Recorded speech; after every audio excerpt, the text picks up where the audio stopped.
Bonjour, dans ce tutoriel, je vais vous montrer comment réaliser cet effet. Donner l'effet que les mains et les avant-bras brûlent. Alors c'est un tutoriel qui est assez compliqué, parce qu'on va beaucoup travailler avec les masques de fusion, enfin vous allez voir, c'est assez compliqué à faire. Alors si vous êtes débutant, vous essayez de le faire, mais avant de le faire, moi je vous conseille de le regarder entier et vous évaluer votre niveau. Maintenant, pour les gens qui manipulent bien Photoshop, il n'y aura aucun problème. Vous n'aurez qu'à suivre le tutoriel et ça se fera tout seul. Alors, il y a un petit problème au niveau des images. Donc, l'image du mannequin, je ne pourrai pas vous mettre le lien, puisque le lien, je ne l'ai plus. C'est une image que j'ai depuis longtemps et je l'avais enregistrée sous un autre nom, ce qui fait que le lien ne fonctionne plus. Donc, je vais vous la mettre plein écran, comme ça vous pourrez faire une capture écran. Par contre, pour ceux qui ne savent pas faire les captures écran, essayez de faire un clic droit et enregistrer sous. Ça peut éventuellement fonctionner. Voilà, donc je ferme mon image. Bon voilà, je reviens sur Photoshop. Donc on va faire ça tranquillement, doucement. Bon, c'est un tuto qui va peut-être durer un petit peu, environ 20 minutes, hein, si c'est pas plus. Je vais essayer de ne pas aller trop vite, de façon à ce que vous puissiez bien suivre. Donc je vous mettrai dans la description les textures, la texture charbon, les craquelures feu, et puis les étincelles. Bon, eh bien, je vais fermer toutes mes images et on va commencer le tutoriel. Donc je vous dis à tout de suite. Alors, vous ouvrez l'image du mannequin et vous allez détourer les avant-bras et les mains. Donc comme ça. Donc vous faites d'abord une main. Vous voyez, je mets la sélection là. Une fois que vous l'avez détourée, vous la dupliquez, CTRL-J. Vous voyez, elle se posera ici. Et vous faites pareil pour la seconde. Vous la détourez et vous la dupliquez, CTRL-J. Donc une fois que vous vous retrouvez comme moi là, avec l'image du mannequin et les deux mains, on va fusionner les deux mains parce qu'on va les faire toutes les deux en même temps. Alors vous venez à droite sur la palette des calques, vous cliquez sur le calque d'en haut de la pile, vous enfoncez la touche Maj, vous sélectionnez l'image du dessous, et pour les fusionner, vous enfoncez la touche CTRL plus E. Et vous voyez, vous n'avez plus qu'un seul calque. Donc on reste à droite sur la palette des calques, sur le calque des deux bras, donc vous cliquez bien dessus pour qu'il soit actif, et on va le désaturer. Alors pour ça, vous enfoncez la touche Maj, CTRL et U, et les mains deviennent grises. Et on va maintenant importer la texture charbon. Alors pour ça, vous venez sur Fichier, Importer et incorporer. Et vous cliquez. Et ça vous ouvre votre texture. Vous enfoncez la touche Entrée du clavier pour accepter. Donc vous vous assurez bien que votre texture charbon, le calque soit actif. S'il ne l'est pas, vous cliquez dessus. Vous venez sur une petite poignée là et vous allez le réduire. Et vous positionnez la texture sur la main droite. Comme moi là. Vous enfoncez la touche Entrée du clavier pour accepter et on va le dupliquer. Donc pour le dupliquer, CTRL plus J. Vous voyez, on a deux calques à droite là de la texture du charbon. Vous prenez l'outil de déplacement en V, vous venez sur la texture, vous faites un clic gauche et vous la déplacez sur l'autre bras. Vous voyez, jusque là, il n'y a rien de bien compliqué. On vient à droite sur la palette des calques et on active le calque du dessous, là, ce calque là. Et on va mettre un masque d'écrêtage. Alors pour ça, vous enfoncez la touche Alt, vous venez entre les deux calques, là vous voyez ça fait un carré avec une flèche qui montre vers le bas et vous cliquez. Et vous voyez, ça a pris la forme de la main. Alors ici vous pouvez, si vous voulez, le tourner, vous pouvez faire comme vous voulez, vous l'ajustez à votre façon. Bon, moi je vais le laisser comme ça et touche Entrée du clavier pour accepter. On vient à droite sur la palette des calques, on active le calque d'en haut de la pile, donc de la deuxième texture charbon, et on fait la même chose. Vous enfoncez la touche Alt, vous venez entre les deux calques, ça fait un carré avec une flèche qui montre vers le bas et vous cliquez. Et la texture a pris la forme de la main. Là pareil, hein, vous pouvez si vous voulez l'ajuster un peu comme vous voulez. Hein. Et une fois que vous avez fait ça, vous enfoncez la touche Entrée du clavier. On revient à droite sur la palette des calques et on va fusionner les deux calques. Alors pour ça, vous activez le calque d'en haut de la pile en cliquant dessus. Vous enfoncez la touche Maj, vous sélectionnez l'image du dessous. Et pour les fusionner, vous enfoncez la touche CTRL plus E. Et vous voyez, on a un seul calque maintenant. Et on va le convertir en objet dynamique. Alors pour ça, vous restez toujours sur le calque, vous faites un clic droit, et vous venez ici sur Convertir en objet dynamique. Et vous faites un clic gauche sur Convertir en objet dynamique. Vous voyez, ça vous met une petite vignette en bas à droite, là, qui vous indique que maintenant c'est un objet dynamique. Et on va changer son mode de fusion. Alors pour ça, on vient sur Normal, vous cliquez, et vous venez ici sur le mode de fusion Incrustation. Vous cliquez sur Incrustation. Et maintenant, on va utiliser les courbes. Mais on ne va pas mettre un calque de réglage. Pour ça, vous venez sur Images, Réglages et Courbes. Vous faites un clic gauche sur Courbes. Ça vous ouvre les réglages des courbes et on va éclaircir les textures. Alors pour ça, vous venez au centre, vous faites un clic gauche et vous le montez un peu. Vous voyez, ça les éclaircit.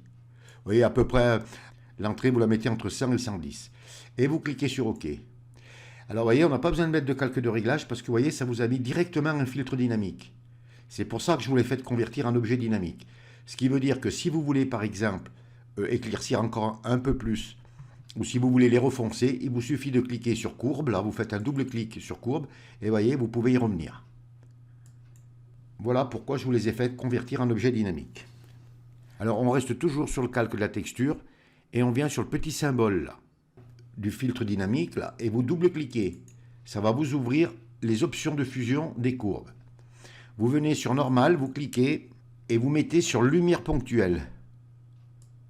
Et vous cliquez sur OK.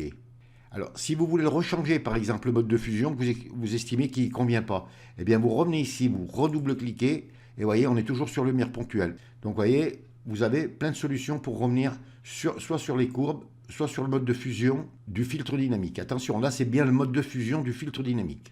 Et on va descendre son opacité à 90%. Donc, vous venez ici, là, sur opacité, vous mettez en surimpression, et vous mettez 90%.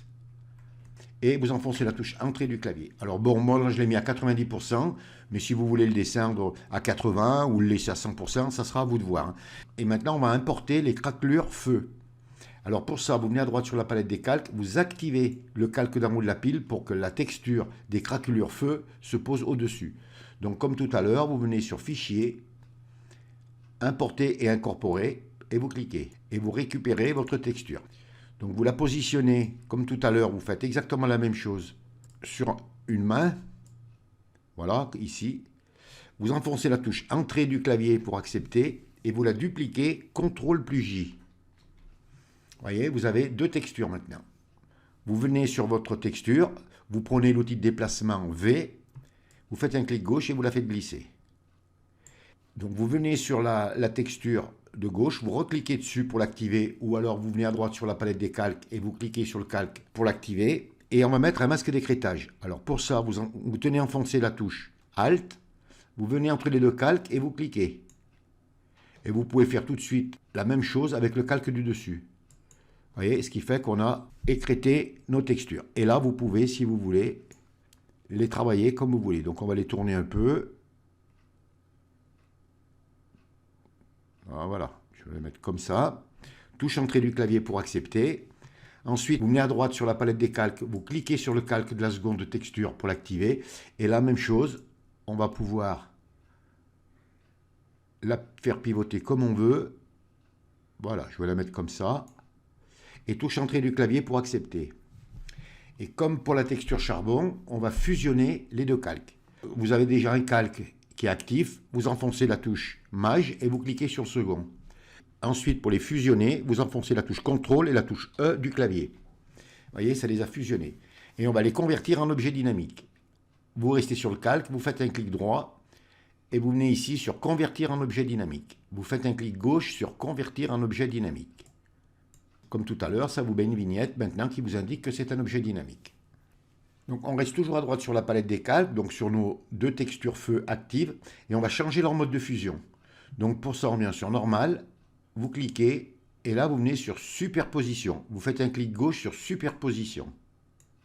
Donc on reste toujours sur le calque des textures feu actifs, on clique bien dessus pour être sûr qu'ils soient actifs, et on va ouvrir les courbes. Donc on vient sur Images, Réglages et Courbes. Faites un clic gauche sur Courbe. Ça vous ouvre le sélecteur de courbe. Et là, vous allez prendre, vous venez au milieu, vous le prenez, vous faites un clic gauche et vous faites glisser un petit peu sur le bas. Vous voyez, pour les foncer un peu. Alors, vous pouvez les foncer si vous voulez beaucoup ou moins. Vous voyez, moi je les mets à peu près ici, là, à 140. Voilà. Et vous cliquez sur OK. Alors, comme tout à l'heure, vous voyez, ça vous met un filtre dynamique. Et si vous voulez revenir sur les courbes, eh bien, vous avez qu'à double-cliquer sur courbe et ça vous réouvre le sélecteur de courbe et vous pouvez revoir votre réglage. Et donc, on reste toujours sur le calque des craquelures feu. On revient sur Image, Réglages. Et là, on va mettre teinte saturation. Donc vous faites un clic gauche sur teinte saturation. Vous venez sur la teinte, là, vous mettez en surimpression le 0 et vous mettez plus, donc le plus et 15. Vous voyez, ça y donne un ton un peu orangé. Et vous cliquez sur OK. Alors là, pareil, vous voyez, le filtre teinte saturation est ici. Donc si vous voulez revenir sur teinte saturation, vous n'avez qu'à faire un double clic et ça vous le réouvre. Soit vous l'augmentez, soit vous le diminuez. Ça sera à vous de voir. Voilà, donc une fois qu'on a fait ça, on va mettre un filtre maintenant. Un filtre, une texture on va mettre. J'ai oublié de vous la faire mettre, oui. Bon, mais c'est pareil, on peut la mettre tout de suite. Donc vous venez sur le calque des textures charbon, ici, là. Vous cliquez pour l'activer. Vous venez en haut sur la barre des menus, sur filtre. Vous venez sur texture. Et vous venez sur effet mosaïque. Et vous cliquez sur effet mosaïque. Voilà, ça vous ouvre une fenêtre. Donc vous venez ici, là, sur texture, vous l'ouvrez. Et vous venez sur effet mosaïque. Vous cliquez dessus pour l'activer. Et ici, la taille du carreau, vous le mettez à 2. L'épaisseur du joint, vous le mettez à 1. Et la luminosité du joint, vous le mettez à 0. Et vous cliquez sur OK. Donc maintenant, avec tout ça, là, on va faire un groupe. Alors pour ça, vous venez en haut de la palette des calques. Vous cliquez pour activer le calque. Vous tenez enfoncé la touche mage. Vous venez sur le calque des deux bras, là. Et vous cliquez. Ça vous sélectionne vos calques. Vous venez sur le calque d'en bas de la pile, là, sur celui-là. Vous faites un clic gauche et vous le faites glisser sur le carré à gauche du plus et vous lâchez. Et vous voyez, et ça vous forme un groupe. Et on va le nommer texture bras et touche entrée du clavier. Vous voyez, si j'ouvre, je retrouve tous mes calques ici. Donc je ferme. Alors, si vous voulez par exemple arranger un petit peu là, par exemple l'atténuer un peu parce que c'est peut-être un peu trop net, on va mettre un masque de fusion sur le groupe. Donc vous venez à droite sur la palette des calques, sur texture bras, vous cliquez pour activer le groupe. Vous descendez en bas de la palette des calques à droite de FX et vous cliquez sur le rectangle avec le petit point noir. Et vous voyez, ça vous met un masque de fusion. Vous venez à gauche sur la barre des outils, vous mettez la couleur noire de premier plan. Vous restez sur la barre des outils et vous prenez l'outil pinceau. Vous faites un clic gauche sur outil pinceau. Vous faites un clic droit, ça vous ouvre la fenêtre. Vous mettez votre dureté à 30, à peu près à 30. Hein. Vous réglez l'épaisseur de votre pinceau. Vous venez en dehors de la sélection, vous cliquez pour fermer la fenêtre. Donc voilà, une fois que vous pouvez venir ici, puis vous donnez un petit coup juste pour atténuer un peu. Hein. Mais ça, c'est facultatif, hein, vous n'êtes pas obligé de le faire. Hein. Donc une fois qu'on a fait tout ça, on est déjà bien avancé. On va venir à droite sur la palette des calques, donc vous activez le groupe et on va importer les flammes. Alors pour ça, vous venez sur Fichier, comme tout à l'heure, hein, Importer et incorporer et vous cliquez. Et ça vous ouvre vos flammes. Vous enfoncez la touche Entrée du clavier pour accepter. Vous prenez l'outil de déplacement V et vous venez sur un petit coin là comme moi et vous le faites tourner. Vous enfoncez la touche Maj pour la réduire et vous la réduisez un peu d'en bas comme ça. Voilà. Et touche Entrée du clavier pour accepter. On va la mettre de côté cette image et on va la dupliquer plusieurs fois. Donc pour la dupliquer, vous tenez enfoncé la touche CTRL et la touche J une fois, 2 fois, 3 fois, 4 fois, 5 fois et 6 fois. On va le faire 6 fois. Si on en a de trop, on les supprimera. Et vous fermez l'œil de toutes les flammes, sauf de la première en haut. Là. Et on va changer son mode de fusion. Alors vous venez ici sur Normal, vous cliquez et vous mettez le mode de fusion Superposition. Vous faites un clic gauche sur Superposition. Vous prenez votre flamme et vous l'amenez ici. Là. On revient à droite sur la palette des calques, donc on s'assure que notre calque d'en haut de la pile soit actif. Et on va mettre un masque de fusion. Et cette opération, on la fera pour toutes les autres flammes. Donc je ne mettrai pas la petite main habituelle hein, pour vous montrer parce que ça fait beaucoup de travail. Donc vous le saurez, donc vous descendez en bas de la palette des calques à droite de FX, sur le rectangle avec le petit point et vous cliquez. Ça vous met un masque de fusion. Vous venez à gauche sur la barre des outils et vous mettez la couleur noire de premier plan. Vous restez sur la barre des outils et vous prenez l'outil pinceau. Vous faites un clic gauche sur outil pinceau. Vous vous assurez bien en haut là que votre opacité soit bien à 100%. Si elle ne l'est pas, vous la mettez à 100% comme moi là. Vous faites un clic droit et vous mettez la dureté à 50% et vous réglez la taille de votre pinceau à peu près comme le mien. Donc si vous avez pris la même image, vous le mettez à 330. Vous venez en dehors de la sélection et vous cliquez pour fermer la fenêtre. Et on va gommer un peu tout ce qui est en trop. On va réduire l'opacité du pinceau. Alors pour ça, vous venez en haut là, sur opacité et vous la mettez à 30. Voilà, 30%. Et touche entrée du clavier. Vous le grandissez si vous voulez, le pinceau un peu. Et vous voyez, on va légèrement opacifier la flamme. Voilà. Voilà. Alors si vous voulez l'opacifier plus, vous le faites plus. Si vous voulez le faire moins, vous le faites moins. Ça sera à vous de juger. Je mets la première flamme comme ça. Alors ensuite, on revient à droite sur la palette des calques et vous ouvrez l'œil du calque d'en dessous. Vous voyez, ça vous remet votre flamme. Vous activez le calque en cliquant dessus et on change son mode de fusion. Donc, vous venez sur normal, vous mettez sur superposition. Vous faites un clic gauche sur superposition. Vous descendez en bas de la palette des calques, vous mettez un masque de fusion. Vous reprenez votre outil de déplacement V et vous déplacez votre flamme. Voilà, vous la positionnez à peu près. Alors, si vous voulez l'écarter un peu, vous tenez enfoncé la touche mage, vous venez sur cette poignée là et vous faites glisser. Vous pouvez faire pareil avec l'autre. Voilà, vous pouvez la monter un peu. Et vous l'ajustez un peu comme vous voulez. Et vous enfoncez la touche entrée du clavier pour accepter. Si vous voulez, vous pouvez tourner la symétrie axe horizontale de la flamme. Alors je vais vous le faire faire pour vous faire voir. Comme ça, si vous voulez tourner les flammes, vous saurez comment il faut faire. Donc vous venez sur édition, vous cliquez, vous venez sur transformation, et là vous venez sur symétrie axe horizontale. Vous faites un clic gauche sur symétrie axe horizontale. Vous voyez, et ça vous la tourne. Vous la positionnez à peu près, et touche entrée du clavier pour accepter. On revient à droite sur la palette des calques, vous cliquez sur le masque de fusion pour l'activer, vous mettez la couleur noire de premier plan, vous enfoncez la touche B du clavier pour prendre le pinceau, vous vous assurez bien que votre opacité soit à 100%, vous grandissez un peu votre pinceau et vous gommez tout ce qui déborde.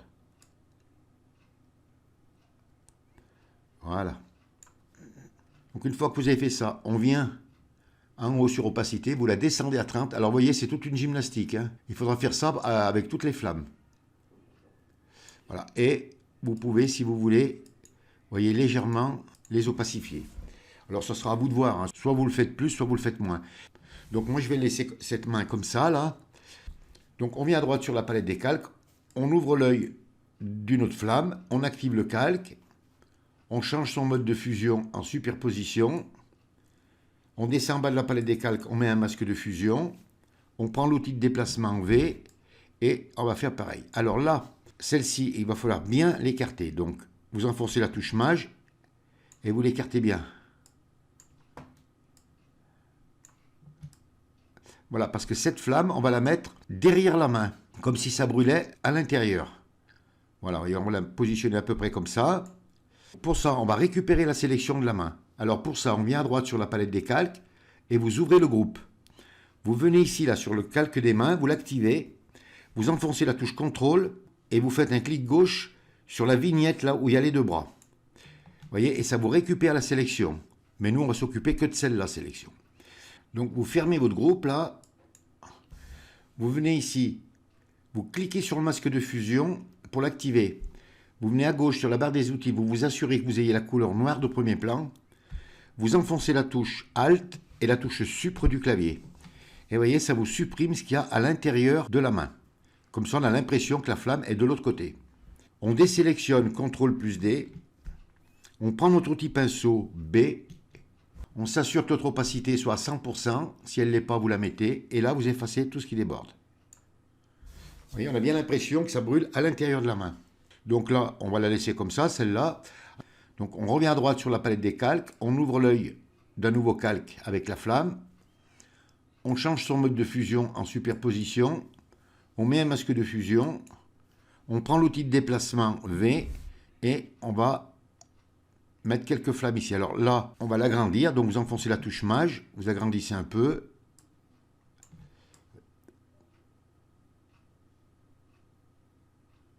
Voilà. Vous venez à droite sur la palette des calques, vous cliquez sur le masque de fusion pour le sélectionner. Donc couleur noire, B pour le pinceau et vous gommez tout ce qui déborde. Voilà. Vous venez en haut sur opacité, vous mettez l'opacité à 30%. Vous grandissez votre pinceau et puis là vous pouvez, voyez, légèrement l'atténuer. Pas trop quand même. Hein. Voilà. Ensuite, on revient à droite sur la palette des calques et ainsi de suite. Vous ouvrez un autre calque de flamme, vous activez le calque, vous venez sur normal, vous mettez sur superposition, vous mettez un masque de fusion, Vous prenez l'outil de déplacement V et vous déplacez vos flammes. Bon, on va l'agrandir légèrement ici. Bon, moi je vais un peu vite, hein, c'est pour le tutoriel. Hein. Vous vous appliquerez, vous, un peu quand même. Hein. Voilà, touche entrée du clavier pour accepter. Couleur noire de premier plan. B pour prendre l'outil pinceau. Et vous n'oubliez pas de mettre votre opacité à 100%. Ah là, il y a de la gymnastique. Hein. Et voilà. Vous enlevez bien ce qui déborde, ce qui vient sur les bras, là. Donc, vous descendez votre opacité à nouveau à 30%. Et vous pouvez, avec la couleur noire de premier plan, vous voyez, légèrement atténuer les flammes. Si vous en avez fait trop, touche X du clavier et vous faites revenir. Voilà. Bon, et bien là, pour les flammes, on va en rester là. Donc, ce que vous faites là à droite, les calques qui ne sont pas valables, eh bien, vous les supprimez. Et avec les calques des flammes, on va faire un groupe. Alors, pour ça, vous venez sur le calque d'en haut de la pile, vous cliquez pour l'activer, vous enfoncez la touche Maj, vous venez sur le calque d'en bas, vous cliquez, ça vous sélectionne tous vos calques. Vous venez sur le calque d'en bas, vous faites un clic gauche et vous le faites glisser à gauche du carré avec le plus sur le petit carré rempli de blanc. Et vous lâchez. Et vous le nommez là. Là, on va marquer flamme. Et touche entrée du clavier pour accepter. Si j'ouvre, vous voyez, j'ai toutes mes flammes ici. Voilà, alors maintenant, on va mettre une lueur jaune. Alors pour ça, vous venez à droite sur la palette des calques, vous cliquez sur le calque du mannequin pour l'activer. On va mettre le nouveau calque juste au-dessus. Vous descendez en bas de la palette des calques, à gauche de la corbeille, sur le carré avec le plus, et vous cliquez. Et vous voyez, ça vous met un nouveau calque. Il sera derrière. Ensuite, on vient à gauche sur la barre des outils, vous cliquez sur la couleur de premier plan pour ouvrir le sélecteur de couleurs. Et vous mettez la couleur FFC 000. Et vous cliquez sur OK. Ensuite, vous prenez votre outil pinceau, raccourci clavier B. Vous faites un clic droit, ça vous ouvre les réglages du pinceau. L'épaisseur, vous la mettez à peu près à 890 si vous avez la même image que moi. Et la dureté, vous la prenez et vous la mettez à 0. Vous venez en dehors de la sélection, vous cliquez pour fermer la fenêtre. Donc vous vous assurez bien que votre nouveau calque soit actif. S'il ne l'est pas, vous cliquez dessus. Vous venez ici, donc je vais le grandir encore un peu, mon pinceau, vous voyez, je ne l'ai peut-être pas assez grandi. Et vous faites un clic comme ça, vous venez ici, voilà. Et on va changer son mode de fusion. Alors pour ça, vous venez sur normal, vous cliquez et là vous mettez lumière tamisée. Et vous faites un clic gauche sur lumière tamisée. Voilà, une fois que vous avez changé le mode de fusion, vous revenez avec le pinceau et là vous refaites un deuxième clic. Sur celui-là, vous le réduisez un petit peu et vous voyez, pour accentuer un peu la lueur. Voilà, et vous laissez comme ça. Donc maintenant, on va importer les étincelles. Alors pour ça, vous venez à droite sur la palette des calques, vous cliquez sur le groupe flamme pour que les étincelles se posent dessus. Vous venez sur Fichier, Importer et incorporer, et touche entrée du clavier pour accepter. Vous prenez votre outil de déplacement V, vous réduisez un peu vos étincelles, et on va le dupliquer. Donc pour le dupliquer, CTRL J. Vous prenez une étincelle et vous la mettez de côté. On revient sur ce calque, donc vous venez à droite sur la palette des calques, vous cliquez bien sur le calque d'en dessous, là, des étincelles pour l'activer, et on va changer son mode de fusion en superposition. Voilà, et on va le mettre à peu près là, vous voyez, comme ça. On va y mettre un masque de fusion, donc on descend en bas, la palette des calques à droite de FX, vous cliquez, donc vous mettez votre masque de fusion, vous mettez la couleur noire de premier plan, vous prenez votre outil pinceau B, et là, on va réduire un petit peu. Voilà, on peut même l'agrandir. Alors, on va descendre l'opacité, comme tout à l'heure, à 30%. Et vous donnez des petits coups, là, juste pour l'opacifier un peu. Pas trop, hein, quand même. Peut-être l'enlever un peu, là. Après, c'est à vous de voir, hein, si vous voulez que ça apparaisse plus ou moins. On reprend notre outil de déplacement V. On vient à droite de la palette des calques. On active le calque du dessus. On le prend et on le positionne à peu près. On change son mode de fusion, donc en superposition. Touche entrée du clavier pour accepter. On met un masque de fusion. On active bien le masque de fusion. On prend notre outil pinceau B. Et là, on va faire disparaître tout ce qui est de trop. Voilà, là c'est pas mal. Et on peut donner quelques coups. Alors moi je l'ai laissé à 30%, enfin 31%. Hein. J'en ai fait un peu trop disparaître, voilà. Vous voyez, puis là, vous jouez avec l'opacité du pinceau, hein, et avec le masque de fusion, hein. Voilà. Une fois que vous avez mis vos étincelles à peu près comme moi, là, ça, c'est pas compliqué à mettre les étincelles. On reprend notre outil de déplacement V. On revient à droite sur la palette des calques. On active le calque du mannequin. Et là, on va le dupliquer, CTRL-J. On ferme l'œil du calque d'en dessous. Voilà, ça, c'est juste une sécurité, hein. C'est si on se trompe, on supprime et on a encore un calque. Donc, on reste sur le mannequin du dessus, là, et on va le convertir en objet dynamique. Donc, vous faites un clic droit. Et vous venez ici sur convertir en objet dynamique. Vous faites un clic gauche sur convertir en objet dynamique. Voilà, il y a une petite vignette qui vous indique que c'est un objet dynamique. Et maintenant, on va l'ouvrir dans Caméra Raw. Alors pour ça, vous venez sur la barre des menus sur Filtre, vous cliquez. Et là, vous cliquez sur Filtre Caméra Raw. Donc ça va vous l'ouvrir dans Filtre Caméra Raw. Vous venez ici, là, sur Température. Et ici, vous mettez plus 16. Vous voyez, ça le jaunit un peu, hein. Ensuite, la teinte, vous mettez moins 10. Ensuite, vous venez sur la vibrance, et là, vous mettez plus 25. Et vous cliquez sur OK. Si j'ouvre l'œil là, du mannequin du dessous, et que je ferme l'œil là, avant, après. Et bien voilà, on a terminé le tutoriel. Vous voyez, c'est un tutoriel qui est assez long et relativement compliqué. Enfin, compliqué pas trop, mais c'est répétitif. Il faudra bien prendre votre temps, vous affolez pas. Essayez de mettre vos propres réglages, essayez de voir d'autres modes de fusion, parce qu'on peut le faire avec d'autres modes de fusion, et puis vous réaliserez de belles choses. Vous pouvez, si vous voulez, mettre des flammes, là, mettre d'autres étincelles. Enfin, ça laisse une large plage pour réaliser et essayer plein de choses. Et bien voilà, mettez vos travail et réalisez de belles choses. Ce tutoriel est terminé. Si vous avez aimé, vous cliquez sur j'aime. Abonnez-vous à ma chaîne, ça me fera plaisir. Je vous dis au revoir, merci, et à bientôt pour un nouveau tuto.